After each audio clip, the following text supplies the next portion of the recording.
नमस्कार। पिछले दिनों भोपाल में मोदी ने एनसीपी के घोटालों की चर्चा करते हुए भाषण में कहा था कि भ्रष्टाचारियों के ऊपर कार्रवाई की गारंटी है, यानी सभी भ्रष्टाचारियों को जेल भेजने की गारंटी देता हूं। अगर मैं एनसीपी की बात करूं तो एनसीपी पर भी करीब करीब 70,000 करोड़ रुपए के घोटालों का आरोप है। अगर मैं एनसीपी की बात करूं तो एनसीपी पर भी करीब करीब 70,000 करोड़ रुपए के घोटालों का आरोप है। महाराष्ट्र स्टेट कोऑपरेटिव बैंक घोटाला भाषण इसलिए दिया गया कि भ्रष्टाचारी तैयार हो लें और एक तरफ जेल का रास्ता या दूसरी तरफ मंत्री पद चुन लें। सवाल यह है कि क्या पीएम मोदी ने दो ऑप्शन दे रखा था कि आप जेल का रास्ता चुनिए या मंत्री पद का, तो यहां पर सभी लोग मंत्री पद ही चुनेंगे। जेल का रास्ता किसको प्यारा है? अगर उनकी घोटाले की गारंटी है तो मोदी की भी एक गारंटी है।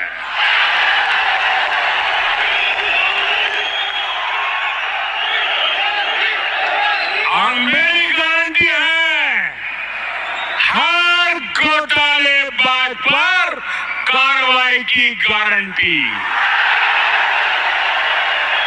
अब यहां लगता है कि सच में पीएम मोदी अद्भुत हैं। भारत के इतिहास में शायद ही कभी ऐसा हुआ होगा जब खुलेआम मंच से भ्रष्टाचारियों पर कार्रवाई यानी जेल भेजने की धमकी दी जाए और तुरंत बाद ही सरकार में यानी अपनी सरकार में मंत्री बना दिया जाए, किसी को उप मुख्यमंत्री, किसी को मंत्री, तो इसको आप क्या कहेंगे? वैसे एक सवाल और निकल कर आ रहा है कि क्या अब एकनाथ शिंदे का पत्ता कट चुका है?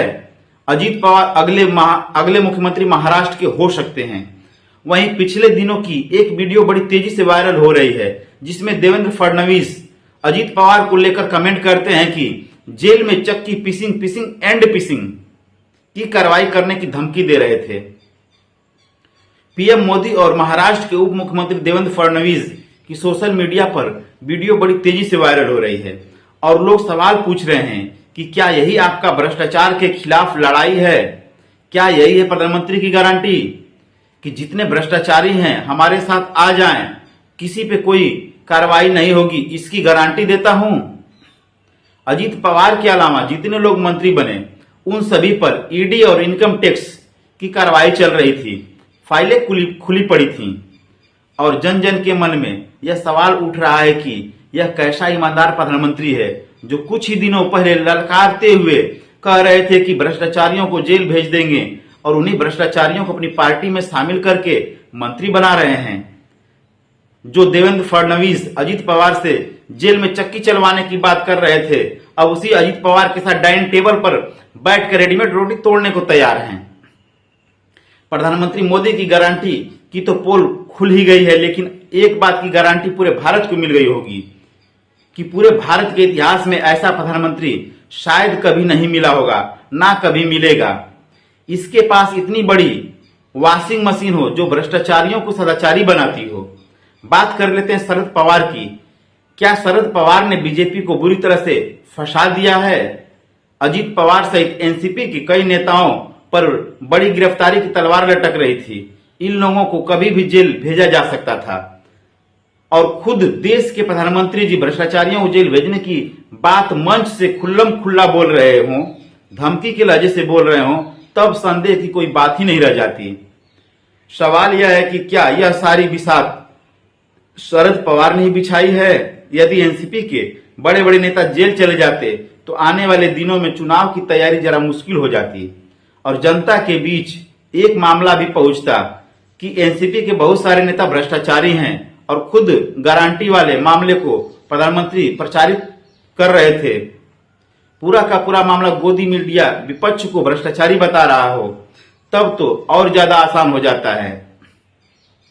जनता के बीच इन बातों को फैलाने के लिए जैसा कि प्रधानमंत्री जी बोल रहे थे, और सवाल यह है कि क्या जानबूझकर एनसीपी के बेहद महत्वपूर्ण नेताओं को बीजेपी के साथ शामिल करवाया गया ताकि गिरफ्तारी से बच जाएं और लोकसभा का चुनाव थोड़ा नजदीक आ जाए?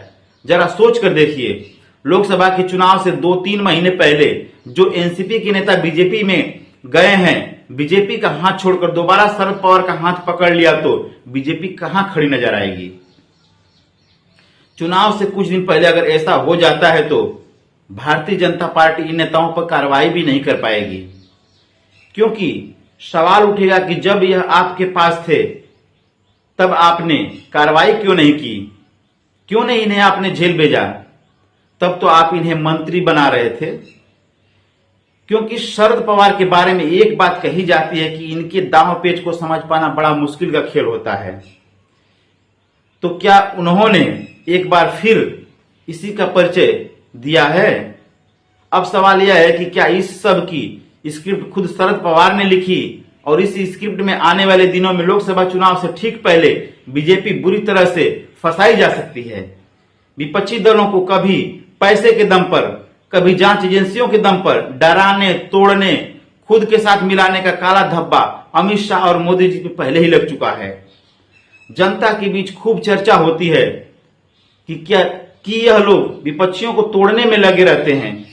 क्या शरद पवार एक साथ कई मामला सेट कर दिए?